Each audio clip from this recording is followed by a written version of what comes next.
भव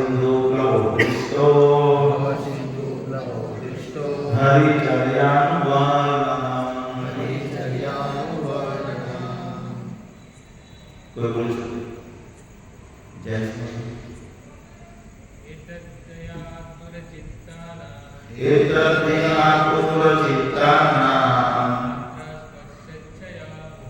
मात्र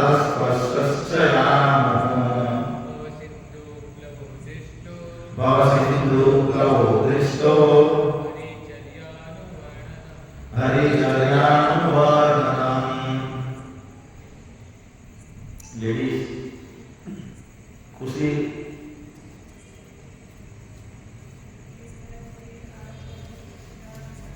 एतद्यातुरचित्तानां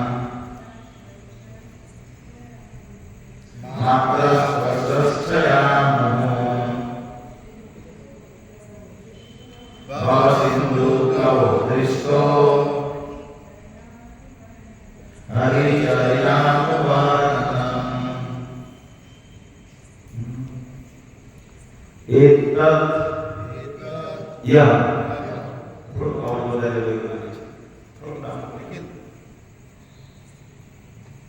ही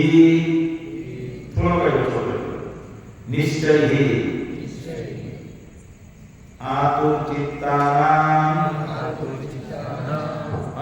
उन मनुष्यों का जिनका चित्त सदैव चिंताओं से भरे रहता है।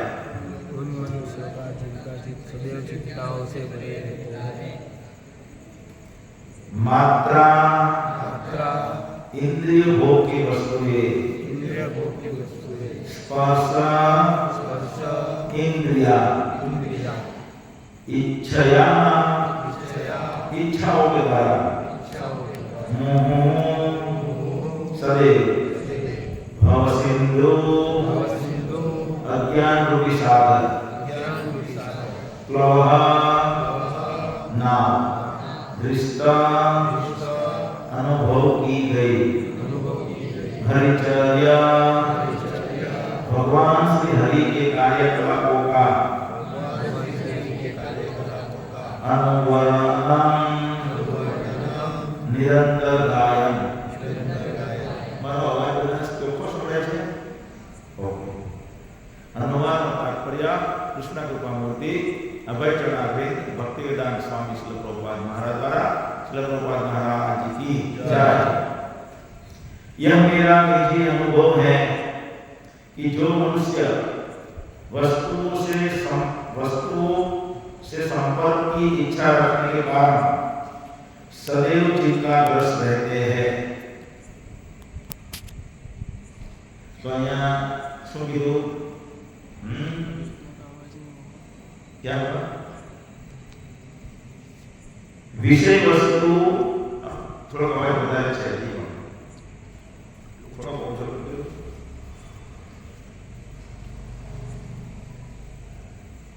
कहीं હવે હું દૂરથી થોડો દૂર ગયો ચાલશે। શું કહે છે અહીંયા કે विषय वस्तु से संपर्क की इच्छा रखने के कारण विषय वस्तु ना संपर्क में राखवाने कारणे व्यक्ति हमेशा चिंतातुर रहे छे एवो मारो निजी अनुभव छे। नारद मुनि कहे छे, नारद मुनि ने निजी अनुभव केवी રીતના થાય? नारद मुनि ने आ निजी अनुभव केवी રીતના થાય? અહીંયા निजी अनुभव એટલે એવી રીતના કહેવા માંગે કે નારદ મુનિને હવાની સાથે સરખાવવામાં આવેલા છે। આગળ શેની સાથે? હવા। હવા ક્યાંય પણ પ્રવેશી શકે ને? હવા ક્યાંય પણ પ્રવેશી શકે? દરેકના ઘરમાં પણ પ્રવેશી જાય હવા। તો એવી રીતે નારદ મુનિ ક્યાંય પણ જઈ શકે અને ક્યાંય પણ જઈ શકે એટલે બધા લોકોને અનુભવી જોઈ છે અને એટલા માટે દરેક વ્યક્તિને એને જોયા છે એટલે કહે છે મારો નિજી અનુભવ છે। શું છે? મારો પોતાનો ખુદનો અનુભવ છે કે બહુ લોકોને જોયા છે। એવી રીતે આપણે એમ કહીએ ને એવી રીતે નારદ મુનિ કહે છે કે વિષય વસ્તુના સંપર્કમાં જેને રહેવાની ઈચ્છા છે તે હંમેશા ચિંતાતુર રહે છે। વિષય વસ્તુ એટલે શું? વ્યાસજી વિષય વસ્તુ એટલે આપણી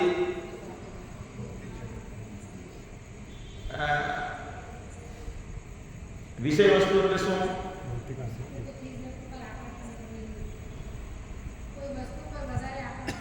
જો બધા ઇન્દ્રિયના વિષયો છે ને, ઇન્દ્રિયના જે વિષયો છે એ વિષય વસ્તુ પર આપણે હંમેશા ચિંતન રાખીએ. હે શું રાખીએ? એ શું કીધું? સંપર્ક રાખીએ. એટલે ઇન્દ્રિયનો વિષય શું છે? કાનનો વિષય શું છે ભાઈ? મૈત્રી પાક વાળા ભાઈ, કાનને સાંભળવું ગમે. હે પેલા ભાઈ રબારી આવે ને એ ગીતાની રબારી અહીંયા નવસારીમાં તો બહુ બધા લોકો ભેગા થઈ ગયેલા અહીંયા નવરાત્રિમાં આવેલી ત્યારે. કેમ? કારણ કે કાનને સાંભળવાનો વિષય પણ હતો ને આંખને જોવાનો વિષય પણ હતો. હે ને? તો આપણે એવી રીતે અહીંયા લોકો, તમે કેટલા લોકો બેઠા છો? 10-15 જણા, 20 જણા, 25 જણા. હે ને? પણ જો માયાભાઈ આહિરનો ડાયરો લાગી જાય, ડાયરો, હે, તો બહુ બધા લોકો આવી જાય નવસારીના. કેમ? કારણ કે કાનને સાંભળવામાં રુચિ લાગે એવું બોલે. એટલે કાનનો વિષય શું છે?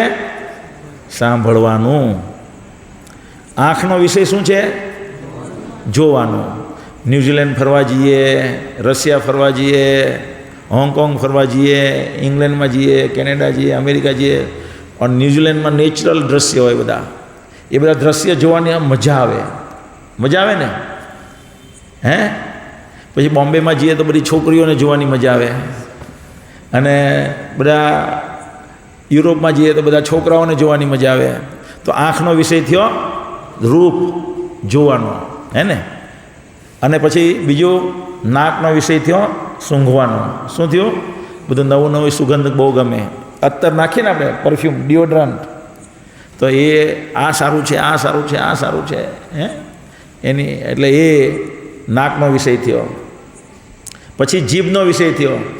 શું છે જીભનો વિષય? બોલવું. શું છે? આપણે હંમેશા બોલ્યા કરીએ તો આપણે કોઈને પ્યારા લાગીએ નહીં, પણ આપણે એને બોલવાનું બહુ ગમે. શું થાય? આપણને બોલવાનું, આપણે સાંભળીએ સામેવાળાને તો સામેવાળાને બહુ ગમે. એટલે એનો અર્થ શું છે? સામેવાળાને બોલવું ગમે છે. એટલે દરેક વ્યક્તિને બોલવું બહુ ગમે. હે ને? માને કોઈ સાંભળે, મારો મત લેવા માટે કોઈ રેડી થાય. હે ને? મારા મત પ્રમાણે તો અમે તો અત્યારે વાજપેયીની નરેન્દ્ર મોદીના ચાહક છીએ. મેં આજે એક ભાઈને કીધું, તમારી મેમરી બહુ શાર્પ છે. હે? તો મને કહે હું નરેન્દ્ર મોદીનો માણસ છું. એટલે મેમરી બી નરેન્દ્ર મોદીમાંથી આવતી હોય એમ વિચારે. હે? તો બધાને બોલવું બહુ ગમે. હે? કોઈ સાંભળવાવાળું હોવું જોઈએ. માણસ એકલો ઘરમાં હોય તો કંટાળી જાય. કેમ? કોઈ એની પાસે સાંભળવાવાળું હોતું નથી. સાંભળવાવાળું. પછી બીજું, જીભનો બીજો વિષય શું છે? હા, ખાવાનું બહુ ગમે. મુંબાદેવીની જલેબી. હે ને? મુંબાદેવીની જલેબી ગમે. મુંબાદેવીની જલેબી તમારામાંથી કોણે કોણે ખાધી છે? હા, અમુક લોકોએ ખાધી છે. હે ને? તો મુંબાદેવીની જલેબી હોય, ગરમા ગરમ ઘીમાં બનાવેલી, મજા આવે ખાવાની. હે ને? તો એવું જીભનો વિષય છે ખાવાનો. અને બોલવાનું. આંખનો વિષય છે રૂપ જોવાનું. કાનનો વિષય છે સાંભળવાનું. નાકનો વિષય છે સૂંઘવાનું. તો આ બધા વિષય વસ્તુ કહેવાય ઇન્દ્રિયોના. હે? ત્વચાનો, આ જે ત્વચા છે એને સ્પર્શ કરવાનું બહુ ગમે. હે ને? નાનું છોકરાને આપણે વાલ કરીએ ને, ભેટવાનું બહુ ગમે. એવી રીતના સ્ત્રીને પુરુષને ભેટવું ગમે, પુરુષને સ્ત્રીને ભેટવું ગમે. હે? તો એ આ ત્વચાનો વિષય છે. તો એવી રીતે વિષય વસ્તુના સંપર્કમાં જો આપણે રહીએ, ભગવદ્ ગીતામાં પણ એક શ્લોક છે, યહી સંસ્પર્શ જા ભોગા. ભગવદ્ ગીતાના 5મા, તમારો કયો સ્કંદ અધ્યાય ચાલે છે? 5મો અધ્યાય ચાલે છે? બીજો જ ચાલે છે જી. ઓકે. 5મા અધ્યાયનો 15મા શ્લોકની આજુબાજુ છે મારા ખ્યાલથી, 15મો કે જે બી હોય તે. યહી સંસ્પર્શ જા ભોગા દુઃખ યોનિ એવતે આદ્યન્વંતુ કૌંતેય ન તેસુ રમતે બુધા. બુદ્ધિશાળી વ્યક્તિ છે તો યહી સંસ્પર્શ જા ભોગા. આ વિષય વસ્તુના સંપર્કમાં જે રહે છે એ દુઃખ આપનાર છે. આપણને નહીં ખબર પડતી અત્યારે, આપણને કોઈ અનુભવ્યું, આપણને એવું કોઈ શીખવાડ્યું જ નથી અત્યાર સુધીમાં, હે ને? તો ભગવદ્ ગીતા પણ કહે છે, અહીંયા નારદ મુનિ પણ કહે છે, જે વિષય વસ્તુના સંપર્કમાં રહે છે એ હંમેશા ચિંતાતુર હોય છે. રાઈટ? હવે એમાંથી નીકળવાનું સોલ્યુશન આપે નેક્સ્ટ લાઈનમાં. શું આપે છે સોલ્यूशन? શું છે?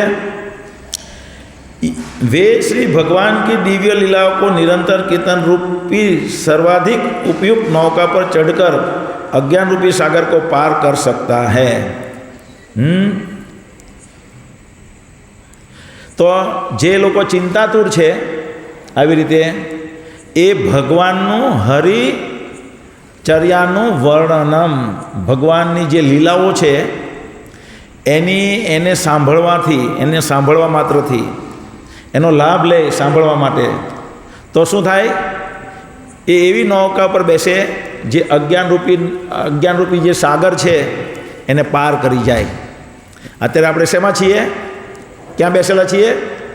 આ ભૌતિક જગતને શેની સાથે સરખાવ્યું છે? અજ્ઞાનરૂપી સાગરની સાથે. એ અજ્ઞાનરૂપી સાગરમાં એક નૌકા છે. કઈ નૌકા છે? હરિચર્યાનું વર્ણનમ, હરિની કથા, હરિની લીલાઓ, હરિનો મહિમા, એનું જો આપણે ગાયન કરીએ અથવા સાંભળીએ તો આપણે એવી નૌકામાં બેસેલા કહેવાય જે આ અજ્ઞાનરૂપી સાગરને પાર કરી જાય છે. આ અજ્ઞાનરૂપી સાગરમાં શું છે? બધા વિષય વસ્તુના સંપર્કમાં રહેવાથી હંમેશા ચિંતાગ્રસ્ત રહે છે, હે ને? તો આ કોણ કહે છે? નારદ મુનિ.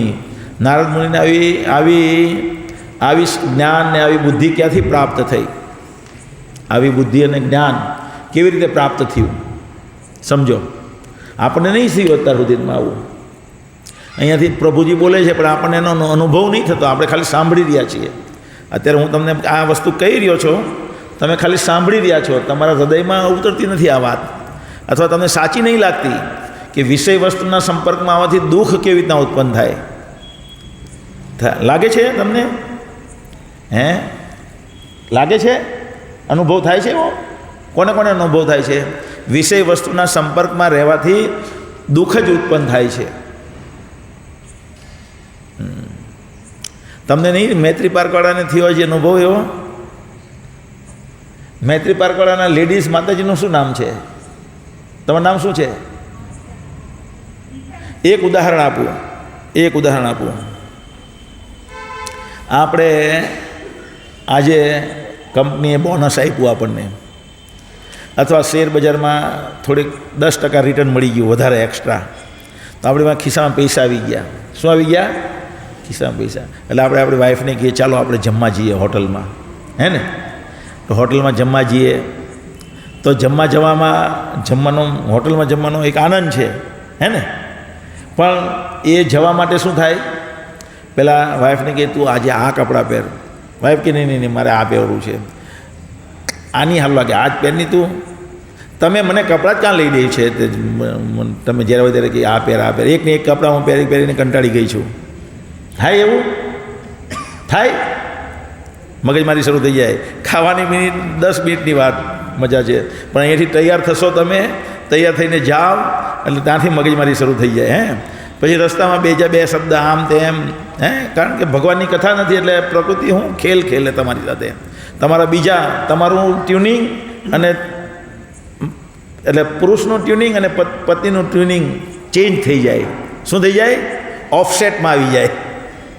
ઓફસેટમાં એટલે બેઉની ફ્રીક્વન્સી મેચ થાય નહીં. એટલે પછી પેલી બોલે પેલો બોલે તો પેલીને નહીં ગમે, પેલો બોલે તો પેલા નહીં ગમે. તો પણ ચાલો હવે કારમાં જતા છે, જમી આવીએ. જમવા જઈએ તો પછી બહુ બધી વેઇટિંગ હોય. કેટલું હોય?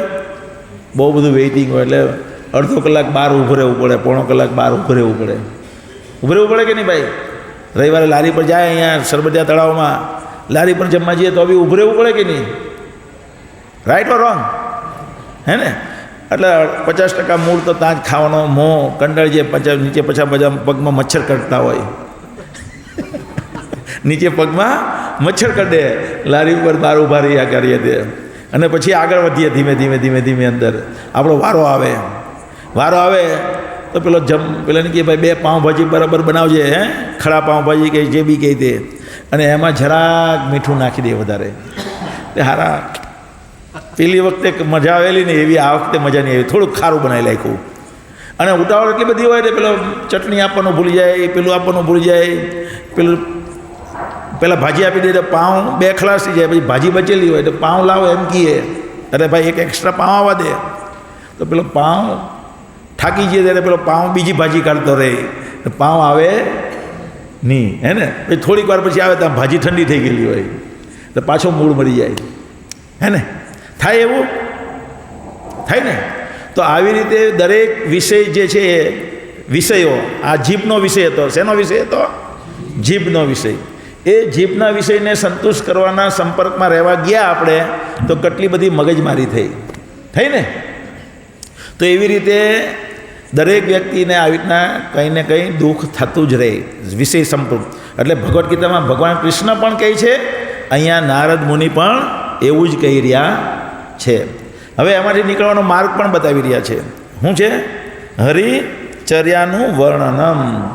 હરિની કથા સાંભળવામાં જો અહીંયા મજા, કથા સાંભળશો તો ભગવાનની કથા બહુ રસમય છે. અને એ કથામાંથી ધીમે ધીમે કથા જ્યારે સાંભળવા આવો ત્યારે સંતુષ્ટ થઈ જાઓ. તમારો અનુભવ બીજો એક અનુભવ, તમે પિક્ચર જોવા જાઓ, બહુ ઉમંગથી પિક્ચર જોવા જાઓ અને પિક્ચરમાં મજા નહીં આવે, કંઈ સ્ટોરી બરાબર નહીં હોય, અને પિક્ચર જોયા પછી બી બહુ સારી સ્ટોરી હોય તો પણ જ્યારે બહાર નીકળીએ ને ત્યારે બહુ માથાને દુઃખો લાગે, માથું ભારે ભારે લાગે. એવું થયું કોઈ દિવસ તમને? થયું? હું બહુ પિક્ચર જોતો જ ના યુવાનીમાં મારા, અને જ્યારે બી ટોકીઝની બહાર આવું ને પિક્ચર જોતા હોય ત્યારે મજા આવે, પણ ટોકીઝની બહાર આવે એટલે કાં અહીંયા આવ્યું, આમ ભૂલ થઈ ગઈ અહીંયા આવવાની, એવું કંટાળો આવી જાય આપણને, હે. પણ અહીંયા તમે આવો અને કથા સાંભળો તો તમને એવું લાગશે નહીં. જેટલી સેવા કરશો ભગવાન માટે, જેટલી ગંભીરતા બતાવશો એટલી ઓર મજા આવશે, એટલો વધારે આનંદ આવશે. તો નારદ મુનિનો આ પર્સનલ અનુભવ છે. નારદ મુનિની આવી સ્થિતિ ક્યાંથી થઈ? નારદ મુનિની આવી સ્થિતિ કેવી રીતે થઈ? તો નારદ મુનિ આ કથા વેદ વ્યાસને કહી રહ્યા છે. કોને કહી રહ્યા છે? વેદ વ્યાસને. હવે વેદ વ્યાસ જે છે એ ચિંતાગ્રસ્ત હોય, એને હૃદયમાં અસંતુષ્ટિ હોય. ઘણી વખત શું થાય કે પત્ની અપેક્ષા રાખતી હોય, 2000 વાળી સાડી લઈ દે પતિ, અને પછી પતિ 500 વાળી સાડી લઈ આવે, અને પત્નીને ખબર પડે કે આ તો 500 રૂપિયાવાળી છે, તો હૃદય એને ગમે ખરું, ઠીક છે, પણ આ જે સંતોષ મળવો જોઈએ એ સંતોષ મળે નહીં. થાય એવું થાય? આપણે એક્ઝામ આપે સ્ટુડન્ટ, 90 માર્ક લાવવાનો હોય અને આવી જાય 70 માર્ક, તો 70 માર્ક થયા, પાસ થઈ ગયો, ઠીક છે, સારું છે, સારું લાગ્યું, પાસ થઈ ગયો, પણ જે સંતોષ થવો જોઈએ એ સંતોષ થાય નહીં. તેવી રીતે વેદ વ્યાસ જે છે એ ભગવાન કૃષ્ણના 27 અવતાર છે, અને આપણે કળિયુગના માનવીઓના કલ્યાણ માટે એમનો અવતાર થાય છે, શાસ્ત્રોની રચના કરવા માટે. અને એ જોઈ છે પહેલાં યજુર્વેદ, એક જ વેદ હતો. કયો? શું હતો? યજુર્વેદમાં અલગ અલગ કર્મ પ્રમાણે અલગ અલગ યજ્ઞનું વર્ણન છે. અને બધા લોકો માટે, બધા બ્રાહ્મણ, ક્ષત્રિય, વૈશ્ય અને શૂદ્ર એ લોકો માટે પણ હતા. પછી બ્રહ્મચારી, ગ્રહસ્થ, વાનપ્રસ્થ અને સંન્યાસી, આ બધા વર્ણન ને બધા આશ્રમ માટે જે યજ્ઞો કરવાના હોય અલગ અલગ, એ બધા યજ્ઞોનું એક જ પુસ્તકમાં વર્ણન હતું. એટલે બધું બાયફોર્કેશન નહીં થતું હતું, કોણે કયું કરવાનું એમ સ્પષ્ટ નહીં થતું હતું. અને વેદોને સમજવા બહુ ભારી લાગતા હતા. એટલે એણે વિચાર્યું કે ચાલો હું આને ડિવાઈડ કરી નાખું, 4 ભાગમાં વિભાજિત કરી નાખે. એટલે અલગ અલગ વર્ણ અને અલગ અલગ આશ્રમ માટેના વિભાજન માટે થઈને એ આયોજન થાય. એટલે ઋગ્વેદ બનાવે, સામવેદ બનાવે, યજુર્વેદ બનાવે અને અથર્વવેદ બનાવે. તો એ 4 વેદની રચના આવી રીતના એમણે કરી. પછી એમણે જોયું કે આ બધા વેદોની મેં રચના કરી, પણ લોકો આને પણ સમજી શકે એવું નથી લાગતું મને. લોકો કલયુગના લોકોને વિશે વર્ણન છે આગળ ભાગવતમમાં. પ્રાયેણ અલ્પાયુષ્ય કલો અસ્મિન મંદ યુગે જના મંદ સુમંદ મતયો મંદ ભાગ્યા હિ ઉપદ્રતા. હે, તો કલયુગના લોકો છે જે બધી બાબતોમાં મંદ છે, ભાગ્યશાળી નથી, એટલે આ યાદદાસ્ત એટલી પાવરફુલ નથી. એટલે આ વેદનો જે સાર છે એ સમજી શકે એમ નથી. એટલે એમણે શું કર્યું? સ્ત્રી શુદ્રા દ્વિજ બંધુ નામ, એના માટે સ્ત્રી વૈશ્ય અને સ્ત્રી વૈશ્ય શુદ્ર અને દ્વિજ બંધુ. દ્વિજ બંધુ એટલે શું? કોને કોને ખબર છે તમારામાં દ્વિજ બંધુ? હા બોલો, દ્વિજ બંધુ એટલે શું? દ્વિજ બંધુ હે રાખી હું નામ? ખુશી. હે, દ્વિજ એટલે જેનો પાછો બીજો જન્મ થયો છે તે દ્વિજ કહેવાય. એક છે આપણો જન્મ થાય માતા પિતા દ્વારા, હે ને, પછી આપણને એક ગુરુ મળે, અને ગુરુ મળે ને આપણો જ્ઞાનમાં બીજો અવતાર કરે. એક શારીરિક અવતાર થયો આ શરીરનો, જ્યારે આપણે પશુ સમાન હોઈએ, અને પાછી આપણી જીવનમાં નવું રૂપ લાવે, હે ને, નવું રૂપ લાવે જ્ઞાન દ્વારા, એ પાછો જન્મ કહેવાય, એને દ્વિજ કહેવાય. શું કહેવાય? દ્વિજ. તો બ્રાહ્મણો અને ક્ષત્રિયો જે છે એ પ્રોપર વર્ણનમાં રહ્યા હોય તો એ લોકોને શું કહેવાય? દ્વિજ. હવે દ્વિજ બંધુ એટલે એ બ્રાહ્મણ અને ક્ષત્રિયના કુળમાં જન્મ્યો છે, પણ એની રીતે વર્તન નહીં કરી રહ્યો. બ્રાહ્મણ છે જન્મ, પણ બ્રાહ્મણ તરીકે એના કાર્ય અને વિચાર અને જ્ઞાન અને ચેતના નથી. એવી રીતના ક્ષત્રિય તરીકે એનો જન્મ છે, અને એવી રીતના ક્ષત્રિય તરીકે એના કાર્ય અને વર્ણન, એનું જે પણ છે કાર્ય ચેતના, એ બધું ક્ષત્રિય તરીકેનું નથી. એટલે આપણે જોઈએ બ્રાહ્મણો દારૂ પીવે પીવે પીવે પીવે ને, હે ને, પછી જૈન ઓમલેટ ખાય. જૈન ઓમલેટ નામ આવી ગયું હવે, હે ને. તો એ બધું જે આ બધું જે છે એને દ્વિજ બંધુ કહેવાય. શું કહેવાય? તો આવી રીતના સ્ત્રી શુદ્ર વૈશ્ય અને દ્વિજ બંધુ, જે ખરા અર્થમાં બ્રાહ્મણો પણ નથી, ખરા અર્થમાં ક્ષત્રિયો પણ નથી, એવા લોકો માટે કૃપા કરીને, એવા લોકો માટે કૃપા કરવા માટે થઈને વેદ વ્યાસજીએ શું કર્યું કે આ જે વેદો હતા એને 4 વિભાજન કર્યા, એના પર એનો અર્થ સમજી શકે એ માટે થઈને પુરાણ અને મહાભારતની રચના કરી. શેની રચના કરી? મહાભારત અને પુરાણની રચના કરી. પછી એમણે જોયું, એક દિવસ બેઠા હતા તો એમને થયું કે આ લોકો આનાથી પણ સંતુષ્ટ થશે. એ પોતે પણ વિચારવા માંડ્યા એના હૃદયમાં કે મને સંતુષ્ટિ થતી નથી, હવે કંઈક શેનું કારણ શું છે એ પણ પોતે સમજી ગયા કે મેં ભગવાનની લોકોનું શું ઈચ્છા હોય. અહીંયા તમે બધા આવો છો તો મોટે ભાગની ઈચ્છા, બધા મોટે ભાગના લોકોની શું મહત્વાકાંક્ષા છે? મારે સારું ઘર બની જાય. પહેલું શું થાય? પહેલી ઈચ્છા શું છે બધાને? મારે સારું ઘર બની જાય, મારી ઇન્કમ વધી જાય, હું શાંતિથી જીવું. પહેલી વસ્તુ, હે ને. કોને કોને આવી ઈચ્છા છે? આઠો જો કરે. હે, મૈત્રી પાર્કવાળા માતાજીની બી ઈચ્છા છે, હે ને. બધાની એ ઈચ્છા, મારો છોકરો સારું ભણી લે અને એને સારી નોકરી મળી જાય, એને સારી વહુ મળી જાય, હે ને. આ ઈચ્છા બધાને હોય છે.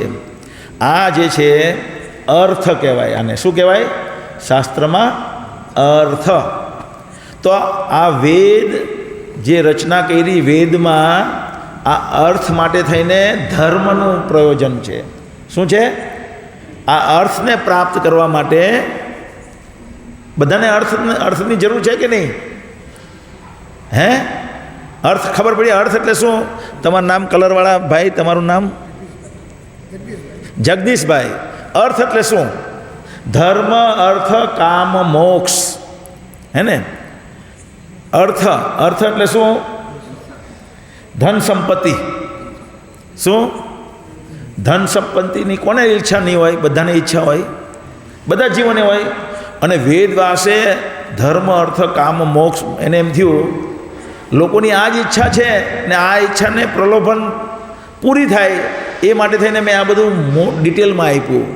શેમાં? વેદોમાં અને મહાભારત અને પુરાણમાં. તો લોકો તો ઓર સંતુષ્ટ રહેવાના. દિલ માંગે મોર, હે ને? દિલ માંગે મોર. જેટલું મળે. આજે જિગ્નેશભાઈ છે. જિગ્નેશભાઈ તમારી કઈ પોસ્ટ છે? Senior manager. સિનિયર મેનેજરમાંથી હેડ ઓફ ડિપાર્ટમેન્ટ બનાવી દે ધારો કે, હે? અને હેડ ઉપરથી CEO બનાવી દે, પણ સંતુષ્ટ થશે? ડીલ માંગે મોર. કંઈ બી બીજો મળે. પેલા ભાઈ લાડવા વેચે, એ ચાલુ છે કે કામકાજ? તમારું નામ ભૂલી ગયો હું. વિજયભાઈ લાડવા વેચે. વિજયભાઈ કદાચ માનો 1000 લાડવા રોજના વેચી નાખે. શું વેચી નાખે? બનાવે લડ્ડુ, મોતીચૂરના લડ્ડુ બનાવે અને વેચે. પછી એને એમ થાય હવે હું 2000ને ટાર્ગેટ પૂરો કરું તો સારું, હે ને? અને 2000 વેચાતા થાય એટલે હવે વિચારે કે 4000 વેચાતા થઈ જાય ને તો મારે સારું થઈ જાય, મારી પાસે કાર આવી જાય. દિલ માંગે મોર. એટલે અર્થ જે છે એ પ્રાપ્ત થાય ધર્મનું પાલન કરવાથી. અને વેદ વ્યાસે વિચાર્યું, લખ્યું આ બધું, તે આ વધુ ને વધુ દિલ માંગે મોર એવું થવા માંડ્યું. એને એવું થયું એટલે એ સંતુષ્ટ નહીં થયા. અને બીજું, જ્યાં સુધી આપણે પણ દિલ માંગે મોરની તરફમાં આગળ વધીએ ને તો અસંતુષ્ટ જ રહેવાના.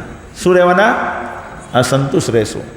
જ્યાં સુધી ભગવાનને નહીં માંગીએ આપણે, હે ને? અત્યારે આપણે માંગીએ છીએ ભગવાનને બનાવેલી વસ્તુ માંગીએ છીએ, ભગવાનને નથી માંગી રહ્યા, હે ને? શું માંગીએ છીએ? સસરા નથી માંગતા આપણે માંગીએ છીએ સસરાની કન્યા. એવી વાત છે. એમ સમજમાં આવી વાત, હે ને? તો એવી રીતે ભગવાનને બનાવેલી વસ્તુ માંગીએ છીએ પણ ભગવાનને આપણે માંગતા નથી. તો આટલા માટે આપણે અસંતુષ્ટ રહેવાના. તો વેદ વ્યાસ પણ આવું જ કર્યું. મેં પણ લખ્યું, એનાથી લોકો આવી જ ના થવાના. એટલે એ પણ અસંતુષ્ટ થયા અને જે પણ એ આ બધામાં પડ્યા રહેશે એ પણ અસંતુષ્ટ રહેવાના. એટલે એણે વિચાર્યું કે મારે ભગવાનની લીલાનું વર્ણન કરવું જોઈએ. અને એ ભગવાનની લીલા મેં બરાબર વર્ણન નથી કરી. મેં બધા વેદમાં ભગવાનની કથાઓ કરી પણ સંક્ષેપમાં કરી. ભગવાન કૃષ્ણની કથાઓ લખી છે તે મહાભારતમાં ને બધે, પણ એનું ડિટેલ વર્ણન એકલું ભગવાન કૃષ્ણની જ લીલા, ભગવાન કૃષ્ણનો જ મહિમા ગાય એવું પુસ્તકની મેં રચના કરી નથી. આ બધામાં મન ભટકે નહીં બીજા લોકોનું, ખાલી ભગવાન કૃષ્ણમાં મન અટવાઈ જાય એવું મારે રચના કરવી જોઈએ. અને એ વાતના અસંતુષ્ટિ હતી એટલે નારદ મુનિ પ્રગટ થયા. ક્યાં? બદ્રિકા આશ્રમમાં, સરસ્વતી નદીના કિનારે એના આશ્રમમાં ઓટોમેટિક પ્રગટ થયા. કારણ કે વાયુ રૂપે ગમે ત્યાં જઈ શકે નારદ મુનિ. એટલે નારદ મુનિ એને આવે અને કહે કે તમારી જે અસંતુષ્ટિનું કારણ છે, એટલે નારદ મુનિનું પહેલાં સ્વાગત કરે. જ્યારે કોઈ પણ ઋષિ આવે કે કોઈ પણ વડીલ ઘરમાં આવે તો એનું આગતા સ્વાગતા થવું જોઈએ. શું થવું જોઈએ? આગતા સ્વાગતા થવી જોઈએ. તમારામાંથી કોણ ભગવદ્ ગીતા વેચવા જાય? તો તમે આપણે બધા લોકોના ઘરે જઈએ તો લોકો આપણું સ્વાગત કરે? આવો આવો આવો આવો, બેસો બેસો બેસો, સ્વાગત કરે? બહુ રેર કેસમાં કરે. હે? કોઈ કરે, પુણ્ય જીવ હોય તે કરે. હે? બાકીના બધા આવી ગયા આ લોકો, નીકળો. પહેલાં તો સોસાયટીની બહાર બેનર મારેલું હોય, ફેરિયાઓએ સોસાયટીમાં આવવું મનાય છે. તો આપણે પેલો વોચમેન બેહાડ દીધેલો હોય, ફેરિયાને અંદર આવવાની મનાય છે. એટલે ફેરિયા નથી અમે તો ભગવદ્ ગીતાનું જ્ઞાન આપવા આવ્યા. નહીં, ફેરિયાઓએ અંદર આવવાની મનાય છે. તો આ કેમ? આ શેનું પરિણામ છે? આ શેનું પરિણામ છે? ભયનું. શેનું પરિણામ છે? ભય. હંમેશા ભય સતાવશે. હે? ભગવાન કે ભોક્તારામ યગ તપસામ સર્વલોક મહેશ્વરમ સુહૃદમ સર્વભૂતાનામ જ્ઞાત્વા મામ શાંતિ મૃચ્છતિ. જો તમારે શાંતિ જોતી હોય, શાંતિ પ્રાપ્ત કરવી હોય તો મને ઓળખવો પડશે તમારે. ભગવાન કેવી રીતે ઓળખવાનો? ભગવાન ભગવદ્ ગીતામાં કહે, શું કહે ભગવદ્ ગીતામાં? કે સર્વ ક્ષેત્રજ્ઞ અપી મામ વિદ્ધિ સર્વ ક્ષેત્રેષુ ભારત. દરેક આપણું આ શરીર જે છે એને શું કહેવામાં આવ્યું છે ભગવદ્ ગીતામાં? ક્ષેત્ર. ક્ષેત્ર એટલે ખેતી, ખેતીવાડી હોય ને, ખેતીવાડીમાં ખેડૂત જાય પછી શું કરે? ઘઉં વાવે, પાણી પીવડાવે, ઘઉં પાકે, નિંદામણ કાઢે, પછી ઘઉં લણે, પછી ઘરે લાવે, ઘઉં ફ્રૂટ લાવે, હે ને? એવું થાય ને ખેતીમાં. એવી રીતે આ શરીરરૂપી ખેતીમાં આપણે શું કરીએ? આ શરીરરૂપી ખેતીને લઈને જઈએ, આપણે નોકરીએ જઈએ, ત્યાં આખો મહિનો કામ કરીએ, પછી પેલો પગાર આપે, પગારને આપણે ઘરમાં ફળરૂપી ઘઉં લાવ્યા એવી રીતના પગાર લઈ જઈએ આપણે, સમજે ને? તો એક ક્ષેત્ર છે આ શરીરને શેને સાથે બનાવ્યું છે? ખેતીવાડીનું જે ખેતી છે એવી રીતના આ શરીર પણ એક ખેતી છે જેના દ્વારા ફળ ઉત્પન્ન થાય છે, હે ને? સર્વ ક્ષેત્રેષુ ભારત. દરેકના ક્ષેત્ર, દરેકના શરીરમાં હું પણ છું. ભગવાન કહે ક્ષેત્રજ્ઞ અપી મામ વિદ્ધિ સર્વ ક્ષેત્રેષુ ભારત. અર્જુનનું એક નામ ભારત છે કારણ કે ભરત વંશમાં એનો જન્મ થયો છે, હે ને? તો ભગવાન કહે કે હું દરેકના હૃદયમાં બિરાજમાન છું. અને શું કરે? ત્યાં બેસીને અનુમંતા ઉપદ્રષ્ટા અનુમંતા ભરતા ભોગતા મહેશ્વર. હું અનુમતિ આપું. શેની અનુમતિ આપું? જાઓ, તમે જાઓ, અહીંયા જાઓ. આપણે વિચારીએ મારે અહીંયા જવું છે તો ભગવાન અનુમતિ આપે, જાઓ, જઈ શકો છો. તો જ આપણે જઈ શકીએ, નકર જઈ શકીએ નહીં. આપણે સવારે ઉઠવાનું મન થયું અને ભગવાન સેન્કશન કરે ઊભો થા તો જ આપણે ઊભો થઈ શકીએ, નહીં તો 24 કલાક આપણે સૂઈ રહેવું પડે, લકવા થઈ જાય. મળમૂત્ર પણ પરત પથારીમાં કરવા પડે જો ભગવાનની અનુમતિ ન હોય તો. એટલે ભગવાન અનુમતિ આપે ત્યારે આપણે જાગી શકીએ, રાઈટ? હવે આવું આપણે જાણતા નથી, સમજ્યા ને? બધા લોકો નહીં જાણતા. એટલે આપણી ઘરે કોઈ મહેમાન આવ્યું તો એ ભગવાને સેન્કશન કરેલો છે એ વ્યક્તિને. ભલે એ મારા માટે ખરાબ માટે આવ્યો હોય કે મારા માટે સારા માટે આવ્યો હોય. મારા સારા માટે આવ્યો હશે તો પણ ભગવાને મોકલ્યો છે, અને ખરાબ માટે મોકલ્યો છે તો ભગવાને મારા કંઈ કર્મના ફળ પાક્યા છે, અથવા ભગવાન મને કંઈ જ્ઞાન આપવા માંગે છે, અથવા ભગવાન મને કંઈ સમજણ આપવા માંગે છે, અથવા હું કંઈ ખોટું કરી રહ્યો છે એટલે મને ગાઈડ કરવા માટે આ વ્યક્તિને મોકલવામાં આવ્યો છે. એવું આપણે જોતા ઘણા લગ્ન થાય ને, લગ્ન થાય પછી ઘરમાં વહુ આવે. શું આવે? વહુ સાસુનું માથું ખાઈ જાય. શું ખાઈ જાય? પણ એ વહુ ભગવાન તારા ઘરમાં એટલે મોકલી કારણ કે તું બહુ અહંકારી હતી. સાસુનામાં નમ્રતા નહીં હતી, અહંકાર હતો. એ અહંકારને તોડવા માટે ભગવાને એવી વહુ મોકલી જેથી કરીને તું નમ્ર થાય. નમ્ર થવાથી આપણે ભગવાનને પ્રિય થઈએ. ભગવાનના દરેક માટે પ્લાન હોય છે, દરેક જીવ માટે. જીવને અહીંયા જગતમાં મૂક્યો પછી એનું કલ્યાણ કેવી રીતે થાય? એ જે ભગવાનને ઓળખે ત્યારે એનું કલ્યાણ થાય. ને એટલા માટે ભગવાન એવા વ્યક્તિઓને આપણા કોન્ટેક્ટમાં લાવે જે આપણા બધા અનર્થ હોય ને આપણા સ્વભાવ જે પ્રોપર હોવો જોઈએ એ પ્રોપર સ્વભાવને તોડવા માટે ભગવાન નવા વ્યક્તિને મોકલે. ઘણી વખત આપણે બહુ રૂપિયા આવતા હોય આપણી પાસે. શું આવતું હોય? રૂપિયામાં બહુ આસક્તિ હોય. અક્ષય, રૂપિયામાં આસક્તિ હોય રૂપિયામાં. કોને છે આસક્તિ? હાથ ઊંચો કરે. બધાને આસક્તિ હોય, હે ને? હવે એ આસક્તિ કેવી રીતના તૂટે? દાન આપવાથી તૂટે. શું કરવાથી તૂટે? જો આસક્તિ રહી મારું ધન એવી રીતના આસક્તિ રહી તો નોટના બંડલની અંદર કીડા રૂપે જન્મીએ આપણે. શું થાય? ઉધઈનો કીડો, હે ને? લાગી તમારા ઘરમાં કોઈ દિવસ ઉધઈ લાગી? નોટમાં લાગી ઉધઈ? નહીં લાગી? અરે લાગી હોય, કોઈ ઘણાના ઘરમાં લાગે. નોટોના બંડલ પાવડર કરી નાખે ઉધઈ, હે ને? એ બધી ઉદય ધનની આસક્તિવાળી હોય આગલા જન્મમાં. તો આપણો આવો જન્મ નહીં થઈ જાય એટલા માટે ભગવાન કૃપા કરે કે તમે દાન કરો. થોડુંક જે કમાવ છો એમાંથી થોડુંક દાન કરો. એ દાનની વૃત્તિથી દાનના પણ પ્રકાર આવે હે પાછું, સત્વ રજો તમો, એ પ્રમાણે ક્યાં કરવું ક્યાં નહીં કરવું, પાત્ર અપાત્ર જોઈને દાન કરવું જોઈએ. બધી જગ્યાએ દાન કરવું એ દાન પણ દુઃખ આપે પાછું. એટલે એ બધું આગળ સબ્જેક્ટ મેટર છે ભગવદ્ ગીતાના 18 17 ને 18 ચેપ્ટરમાં. એ આપણે આગળ વધશું ત્યારે જોશું. તો દાન કરવાથી આસક્તિ ઘટે હે ને. તો લોકો દાન નહીં કરે, ધનમાં આસક્તિ હોય એટલે શું થાય? એટલે ચોર આવે. ચોર એક દિવસ આવે અને ચોર કોઈ પણ રૂપે આવે. ફિઝિકલ ચોર આવે, આપણે ઘરેથી ગયા હોય ત્યારે આપણા ઘરેણાં અને નોટનું બંડલ લઈ જાય, એવી રીતે પણ આવે. અથવા એવો કોર્ટ કેસ થઈ જાય જેમાં વકીલ આપણા રૂપિયા પણ આવે હે ને. અથવા એવી બીમારી નાખી દે જેમાં ડૉક્ટર આપણે અહીંયા જ ચલક ચલાણી પેડે ઘર ધાણી, ચલક ચલાણી પેડે ઘર ધાણી કરાવી નાખે. ડૉક્ટર આપણને લૂંટે એવા ડૉક્ટર સાથે આપણે કોન્ટેક્ટ કરાવે. એટલે આવી રીતના આપણું ધન ભરી લે ભગવાન હે ને. તો ભગવાન પરમાત્મા રૂપે બેસેલા છે, એ બધું જાણે છે કે આ વ્યક્તિ આવો છે, ધનનું દાન કરતો નથી એટલે ચોર મોકલે. બાકી ચોર આપણા ઘરે આવી શકે નહીં હે ને. ક્ષેત્રજ્ઞ અપી મામ વિદ્ધિક સર્વ ક્ષેત્રેષુ ભારત. પછી અનુમંતા ભરતા ભોગતા મહેશ્વર.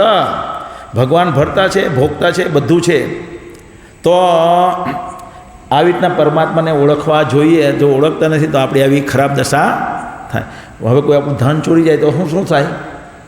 આપણે એક દાન કરીએ, કોઈને ગિફ્ટ આપીએ 100 રૂપિયા, અને કોઈ 100 રૂપિયા પર્સમાંથી ચોરી જાય, બેમાં કેટલો તફાવત છે? હાથ ઊંચો કરો બધાને. તફાવત છે એમાં? કેટલો તફાવત છે હે ને. તો જ્યારે ભગવાનને આપણે ઓળખતા નથી, ભગવાનને ઓળખતા નથી કે ભગવાને આ વ્યક્તિને મારા માટે એટલે મોક્યો કારણ કે હું દાન નહીં કરતો હતો, અને જો હું ભગવાન માટે કાઢું જ છું હિસ્સો, મારા ઘરે કોઈ ચોરાવવાનો નથી, નિશ્ચિત રહે એવું. તો તમારે અમારી શેરીમાં ફળિયામાં કોઈ આવવું નહીં એવું લખવામાં આવશે નહીં હે ને. તો તમે આવકારશો. દરેક ગૃહસ્થનું કાર્ય છે કે કોઈ પણ આપણા ઘરે આવે એને આવકારવા જોઈએ હે ને. આવકારવા જોઈએ કે નહીં ગૌરવ? અને એવી રીતે જેટલા ઉચ્ચ કોટીના વ્યક્તિઓ એટલો વધુ આદરથી આવકારવા જોઈએ હે ને. તો નારદ મુનિ આવ્યા વેદવ્યાસજીના આશ્રમમાં. તો વેદવ્યાસજીએ એની આગતા સ્વાગતા કરી અને પછી કીધું મારા હૃદયમાં અસંતુષ્ટિ છે, હવે હું શું કરું? તો વેદવ્યાસજીને કહે છે, નારદ મુનિ કહે છે કે તમે ભગવાનની ખાલી એકલી લીલાઓનું વર્ણન કરો, ભગવાનને શુદ્ધ પ્રેમનું વર્ણન કરો, અને એવા વર્ણન દ્વારા બીજી બધી વસ્તુનો શું મહિમા એમ કહે છે. શું કહે છે? બીજી બધી વસ્તુનો શું મહિમા? જો આપણે એવા 2-3 શ્લોકનો અનુવાદ વાંચીએ. મારા ખ્યાલથી 9મા શ્લોકમાં આ વાસ્તુ છે, 5મા અધ્યાયનો હે 9મો શ્લોક 5મા અધ્યાયનો.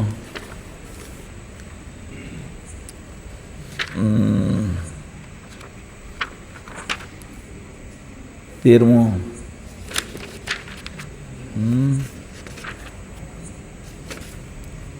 એમ 9મો. નારદ મુનિ કહી રહ્યા છે વેદ વ્યાસજીને, હે મહામુનિ, यद्यपि आपने धार्मिक कृत्य इत्यादि 4 पुरुषार्थों धर्म अर्थ काम मोक्ष का विस्तार से वर्णन किया है, किंतु आपने परम भगवान श्री वासुदेव की महिमा का वर्णन नहीं किया है.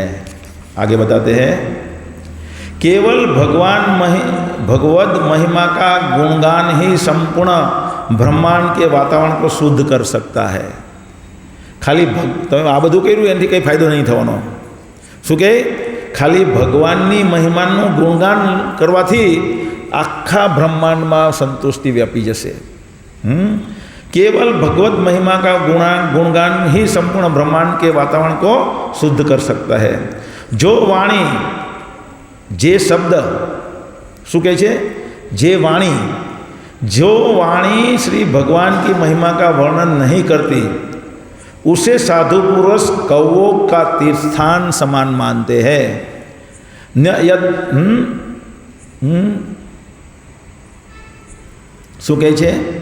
ન યદ વચ્ચિત્રપદમ હરેર્યશો જગત અપવિત્રમ પ્રગતિર કહર્ચિત તદ્વાયસમ વાયસમ તદ્વાયસમ વાયસમ એટલે કાગડા, વાયસ એટલે કાગડા. તદ્વાયસમ તીર્થમ શાંતિ મનસા ન યત્ર હંસા નિરમ ઉત્ય શિક્ષકયા. કે કાગડો હોય ને, કાગડો આ તમારે આપણે નવસારીમાં કાગડા દેખાતા ઓછા છે કે, એટલે હમણાં નવા છોકરાને તો માલુમ નહીં હોય કે કાગડો ક્યાં હોય. કાગડો ક્યાં બેસે? કાગડો ક્યાં જાય હંમેશા? ભેંસ ક્યાં જાય? તમે સાંભળ્યું ને, ભેંસ નવસારીની ગટર હોય ત્યાં જઈને બેસી જાય. એવી રીતના કાગડો પણ આખી ગંદકી જ્યાં હોય ત્યાં જઈને બેસે.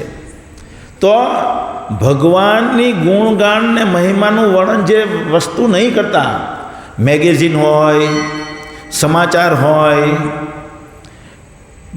ટીવી બ્રેક, પેલા આજે કોઈ મેચ છે ને, ઇન્ડિયા પાકિસ્તાનની મેચ હોય, એ બધું જે પણ તમે જોવાનો મહત્વાકાંક્ષા રાખો તે શું છે? તદ્વાયસમ તીર્થ. એ કાગડાના તીર્થ સમાન છે, એનો કોઈ મતલબ नहीं. यहाँ शू कहे जो वाणी श्री भगवान की महिमा का वर्णन नहीं करती उसे साधु पुरुष कौवों का तीर्थस्थान के समान मानते हैं. परमहंस व्यक्ति दिव्य लोक के निवासी होते हैं, अतः उन्हें ऐसे स्थान में कोई आनंद नहीं मिलता. जे भगवानना भक्तो छे एने आवामां कोई आनंद आवशे नहीं. એટલા માટે તમે ભગવાનની લીલાનું વર્ણન કરો એમ કહે છે ને. તો આવી રીતના ભક્તિનો મહિમા ગાય, ભગવાનની ગુણગાન અને ભગવાનની ભક્તિ કરવાથી શું પ્રાપ્ત થાય એનો મહિમા ગાઈ રહ્યા છે નારદ મુનિ. અને એમ કરતાં કરતાં કરતાં આગળ વધે છે અને કહે છે હું કેવી રીતે નારદ બન્યો. શું કહે છે? હું કેવી રીતે નારદ મુનિ બન્યો તેની વાર્તા કહે છે. એટલે કે હું છે ને ગાંધર્વ હતો. શું હતો? ગાંધર્વ. ગાંધર્વ તમને લોકોને ખબર છે ગાંધર્વ કોણ કહેવાય? હે, સ્વર્ગલોક છે, સ્વર્ગલોક છે, ચંદ્રલોક છે, સૂર્યલોક છે, એવી રીતના અલગ અલગ લોક છે આ જગતમાં, હે ને. અંતરિક્ષ જે કહેવાય એને ભુવરલોક કહેવાય. અંતરિક્ષની ઉપર જે કહેવાય સ્વર્ગલોક કહેવાય. સ્વર્ગલોક ચંદ્રમાંથી શરૂ થાય, ચંદ્રમાંથી ઉપરના બધા લોક જે છે એ સ્વર્ગીય લોક કહેવાય. ચંદ્રમા અને ધરતીની વચ્ચેના જે લોક છે એ બધા અંતરિક્ષ કહેવાય, અને અંતરિક્ષને ભૂવરલોક કહેવાય. આ ભૂમંડળ, ધરતીને શું કહેવાય? ભૂમંડળ. પછી ભૂવરલોક. તો ભૂવરલોકમાં એક ગાંધર્વલોક આવેલો છે. શું આવ્યું છે? ગાંધર્વલોક. એ ગાંધર્વલોકમાં ગાયક બહુ સરસ હોય. શું હોય? એ લોકો જે બી ગાંધર્વલોકમાં રહે એ ગાયનમાં બહુ નિપુણ હોય, હે ને. મેં તો બિલકુલ નિપુણ નથી, હું ગાંધર્વલોકમાં બહુ વર્ષોથી ગયો નથી, હે ને. પણ જે ગાયનમાં બહુ નિપુણ હોય ને એ એના અમુક જન્મમાં પહેલાં ગાંધર્વલોકમાં હોય ગયેલો. શું હોય? ગાંધર્વલોકમાં ગયેલા. ગાંધર્વલોકમાંથી જો એના પુણ્ય ખતમ થઈ જાય વ્યક્તિના, તો એ આ ધરતી પર જ્યારે અવતરિત થાય ત્યારે લતા મંગેશકર જેવા ગાયક હોય, સોનુ નિગમ જેવા ગાયક હોય. બીજા કંઈ પંકજ ઉધર્સ છે ગાયક? હા. તો અત્યારે બહુ સરસ સરસ ગાયક હોય એ ત્યાંની છાંટ રહી ગયેલી હોય. શું હોય? નેચર થોડોક રહી ગયેલો હોય આગલા જન્મનો. એ ગાંધર્વલોકથી અહીંયા અવતરિત થયેલા હોય, એનામાં ગાયન કળા નિપુણ હોય. તો એવો હું ગાંધર્વ હતો અને એટલો સુંદર દેખાતો હતો. મારી 50 પત્ની હતી. કેટલી પત્ની હતી? 50. અને એ પત્નીઓને લઈને એક દિવસ હું સ્વર્ગમાં ગયો. નારદ મુનિ કહે છે, હે, ત્યાં શું થયું? ત્યાં ભગવાનની કથા ચાલી રહી હતી, ભગવાનની લીલાનું વર્ણન ચાલી રહ્યું હતું, ભગવાન માટે થઈને કીર્તન ચાલી રહ્યું હતું. અને પછી એ કીર્તનમાં હું મારી પત્નીઓ સાથે બધી લપટપ લપલપ લપલપ વાત કરવા માંડ્યો, હે ને. ઘણા લોકો અહીંયા પ્રવચનમાં આવે પછી અંદર એમ કરે, પછાડી બેસીને વધારે કરે. હે ને? તો એવી રીતે ગાંધર્વ તરીકે હોય નારદ મુનિ, તો ત્યાં બધા ગુસપુસ કરવા માંડે. તો બીજા દેવતા જોઈ જાય અને ક્રોધિત થઈ જાય અને એને શ્રાપ આપી દે. તમે ભગવાનની લીલામાં મને ગાયન કળા નહીં આવડતી ને, એટલે મને તાલમાં પણ નહીં સમજ પડતી. આ કરતાલ વાગે ને કેટલા વર્ષનો થયો, કેટલા મેં ક્લાસીસ કર્યા હે ને આમાં મૃદંગ વગાડવાના, કરતાલ વગાડવાના. જય રાધા માધવા કુંજ બિહારી. જો કોઈ ફાસ્ટ ગાવા મને તો આને ફાસ્ટ કરવું જોઈએ, તે મને કેટલું ફાસ્ટ કરવું જોઈએ ખબર પડે નહીં, હે ને? અમે ગરબા રમતા યુવાનીમાં, નવરાત્રિમાં ગરબા રમવા જતા. તો મારી કોઈ દિવસ કોઈની હાથે તાલ બેસતો, કોઈ આમ જાય તો હું બીજી બાજુ હોઉં. તાલમાં ખબર જ નહીં પડી. કેમ? કંઈક આવું કીર્તન ક્યાંક ચાલતું હશે, એમાં કંઈક વિઘ્ન નાખ્યું હશે એ જમાનામાં, પાછલા વર્ષ જન્મોમાં, હે ને? એટલે આ જન્મમાં ભગવાને કલા છીનવી લીધી. હે? તો એવી રીતે નારદ મુનિને પેલા દેવતાઓએ શ્રાપ આપી દીધો, જાઓ તમે તમારું બધું વૈભવ છે આ 50 પત્નીઓવાળો એ તો બધો જતો રહે, તમે એક નોકરાણીના છોકરા બની જાઓ, દાસીના છોકરા બની જાઓ, હે? અને ધરતી પર અવતરિત થાઓ. એટલે પછી એનો દાસીપુત્ર તરીકે અવતાર થાય. શું થાય? દાસીપુત્ર તરીકે અવતાર થાય આ ધરતી પર.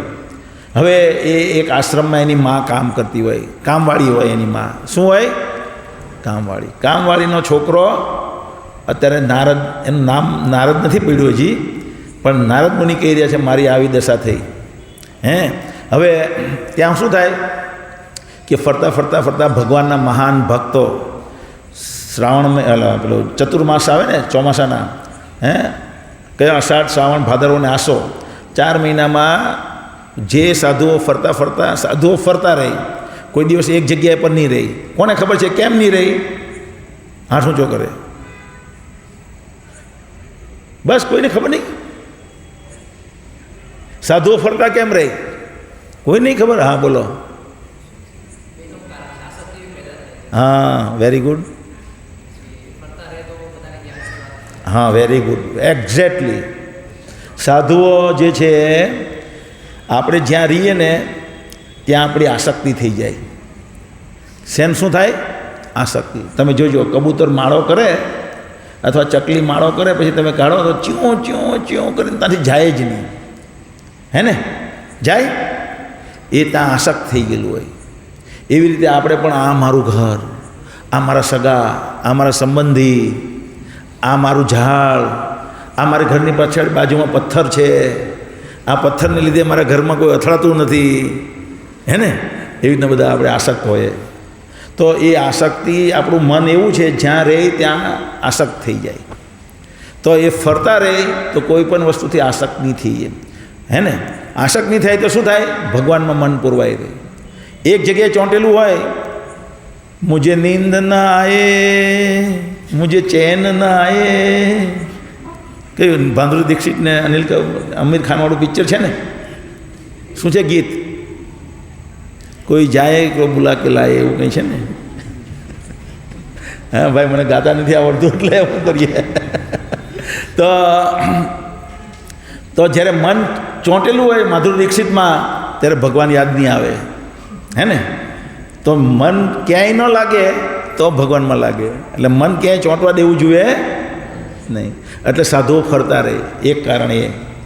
અને બીજું કારણ, એ ફરતા રહે તો લોકોના કોન્ટેક્ટમાં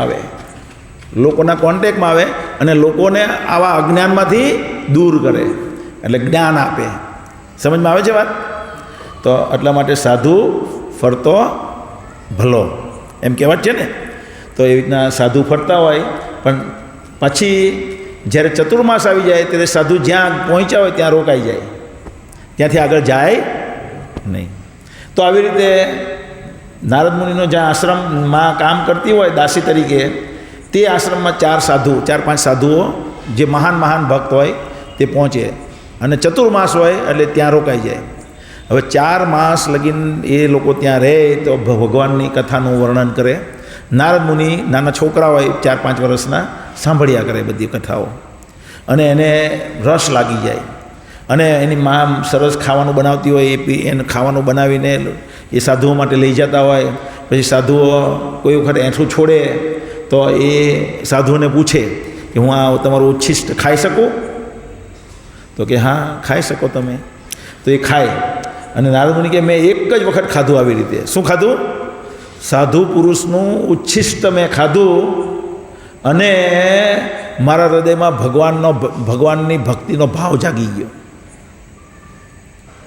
તો આવા શુદ્ધ પુરુષનો ઉચ્છિષ્ટ જે કહેવાય એ મહા કહેવાય. શું કહેવાય? મહાપ્રસાદ. ભગવાનને આપણે લગાવીએ ભોગ, એ પ્રસાદ કહીએ આપણે, મહાપ્રસાદ કહીએ. પણ ભગવાનને ભોગ લગાવેલો પ્રસાદ જે મહાપ્રસાદ છે એ ભગવાનના બીજા શુદ્ધ ભક્તને લગાવીએ તો એ મહાપ્રસાદ થયો. એ જે કંઈ એઠું છોડે, ભગવાને ભોગ લગાવ્યો, ભગવાને આંખથી ખાધું, એઠું કરીને છોડી દીધું.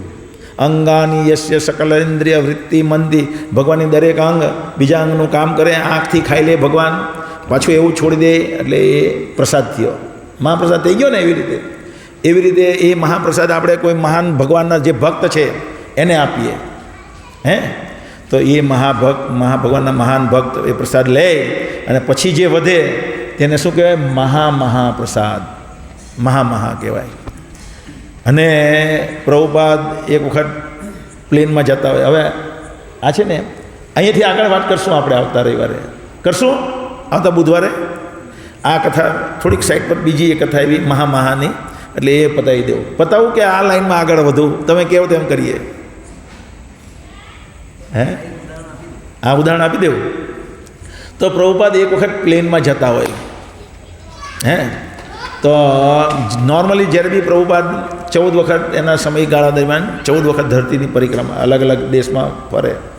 અહીંથી જાય તો ફિજી જાય, ફિજીથી જાય ઓસ્ટ્રેલિયા, ઓસ્ટ્રેલિયાથી જાય ન્યૂઝીલેન્ડ, એવી રીતે.